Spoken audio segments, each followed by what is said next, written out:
Shalom Aleichem and welcome to Online Smicha. There is a very geschmacka pasuk, a pasuk that shows the relationship that Hashem has with Klal Yisrael, which is especially relevant to this time of the year. There is a pasuk in Yirmiyah, Perek Gimel, pasuk Yud Daled, where the Navi says, "Shuvu vanim shovovim nu'um Hashem." Hashem says, "O faithless children, return, come to me. Ki anochi ba'alti lachem, v'lakachti eschem echad me'ir. I will take back one from each city, shnayim mishpacha, two from each family, ve'hevesi eschem tzion, and I will bring them to Yerushalayim to Tzion." That's the pasuk. Shovovim is a title, and even in Hebrew, in the modern language, shovov is the title for a troublemaker, somebody that a shtiffer. And Hashem says, no matter who you are, comes the time, shuvu vanim, return. There is a minig, and it's already brought in the Arizal, and the Shulchan Aruch, it's discussed about this period of time in the year, where this pasuk, this title of Klal Yisrael, of certain people, shovovim, that this time of the year is called shovovim. And the Rashi Tevis for shovovim is Shmois, Va'era, Boi, Bishalach, Yisroi, Mishpatim. During these months of these parshias of the Torah, starting from Parshas Shmois, all the way through Parshas Mishpatim, there is a special minig, or special customs that are accepted amongst Klal Yisrael, and each one in their own way. But it is because of the special time of the reading of the Yidden, how they entered Yetzias Mitzrayim, how they entered in Mitzrayim, how they suffered in Mitzrayim, until they came to the Geula. The specialty of the Parshias that we read during this time is a very auspicious time for tshuva. And it says, it's brought from a great tzaddik, that it said that the days of the shovovim are so great that if you do the proper tshuva during this period of time, you could get kapara for averis that you couldn't even get during Yom Kippur. And it's brought from other tzaddikim that perhaps on Yom Kippur and Rosh Hashanah, people do things for personal gain. They're worried about their personal life. They're worried about a ksiva v'chsima tova, to have health, to have wealth.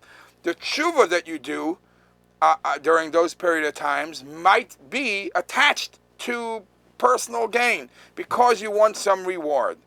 So therefore, the tshuva during that period of time, some Chassidish Svarim say that's a tshuva meira. It is very good tshuva. Yes, it's accepted, and everybody gets signed and sealed for ksiva v'chsima tova. But it's a tshuva out of fear, out of desire for something. The benefit that you have during specifically this time of the year, that this is a true, genuine tshuva that you do, tshuva me'ava. Why specifically during these times? So it's brought in Svarim, and it's from the Shalah. The Shalah writes that during the time of Shovovim, the Parshias of the Torah, each one of the, starting from Shemois all the way through to Tzava, each one has a specialty. During that week, you could, because of what's read in the Torah, there are certain averos, if you do the proper tshuva, will easily be forgiven. For example, in Parashas Shmois, it talks about a lot about the gullus that the Yidden have in Mitzrayim, and the suffering, vayimaru aschayehem, chalavoida kasha basada, and how it cleansed, how it purified Klal Yisrael, which is the concept of tshuva. Parshas Va'era, over there the Torah again talks about the tshuva with a complete and faithful heart, midas ha'emes. In Parshas Boi, says the Shalah, over there it talks about a lot about the inyan ha'avoida, the service, the karbanos, the carbon pesach, in Parshas Boi. Parshas B'Shalach talks about the tefillah. You also have Az Yashir. Parshas Yisroi is obviously the Aseres HaDibros, Matan Torah. Parshas Mishpatim is the great set of dinim, laws.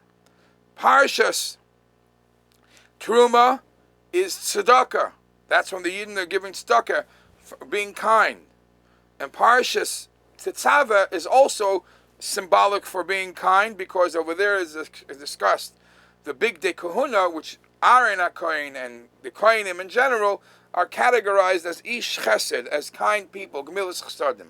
So the Salah says, because of the beautiful things that are discussed in these parshas, it gives us extra motivation, extra pull, and extra push to be able to do tshuva, and the tshuva should be accepted. Now, originally, this tshuva time of shovovim was stressed more in a leap year, because it's brought in Svarim that in a leap year there was a special worry that something might go wrong. There was a worry that pregnant women might chas v'shalom miscarry, so they wanted to daven more and more during that period of time. Why specifically this time of the year? Because, as you know, there is a fast that's brought in Shulchan Aruch called Bahab. Bahab is the Monday, Beis Hey Bay, after a big Yom Tiv, you fast to hopefully make up for any misdoing during the Yom Tiv when you eat and drink. So there is a fast, set of fast to complete and hope and pray that the Yom Tiv went well and make up whatever misdoing. This is the time of the year where we have a chunk of space, a chunk of time from Sukkot all the way to Pesach, where there is no stop. Hold on. Think what's going on. Is there a designated time for tshuva? So because of that, the Chachamim, they're starting with the Arizal, and later on, as I said, it's brought in the Shalah, it's brought in the Lavush. They said this chunk of time we're designating specifically for periods of time of tshuva. How did they designate it, in what way? So even today, back then they established that there should be 40 days of fasts. During this winter season, there should be 40 days of fast. Obviously, only when you're allowed to fast. So if you take off the Shabbosim or any Rosh Chodesh or all those days that you're not allowed to fast, from the first day of Parshas Shemos all the way to the end of shovovim, Yisroi Mishpatim, that you end up with your middle of the Parsha of Tetzaveh. Over there you have 40 consecutive days of fast, and that's why with 40 days of fast, you're able to overcome everything. Now, that fasting for tshuva was an old trick, was a very good thing, but it's not for our days. And the Alter Rebbe speaks about in Tanya, and it's brought in many Chassidish Svarim, and by Chassidish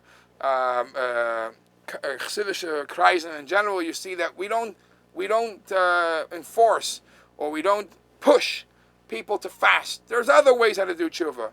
Actually, if those who insist there's something about the food that they want to dedicate, so it's suggested you give it to tzedakah. You don't necessarily have to fast because it makes you weak.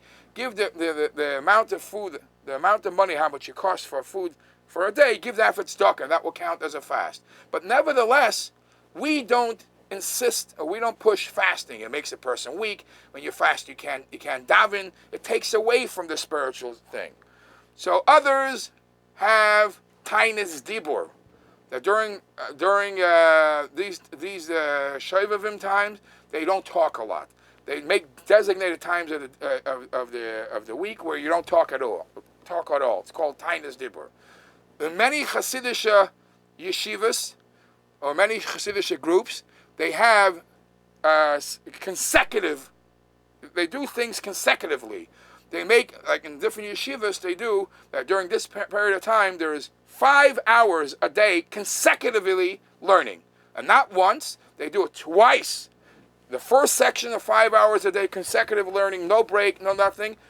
And then you have a small break and you do it a second time. So some Chassidish yeshivas even add a third session where there's 5, 5, and 3. No breaks in the middle, and the consecutive part gives it a strong chizuk.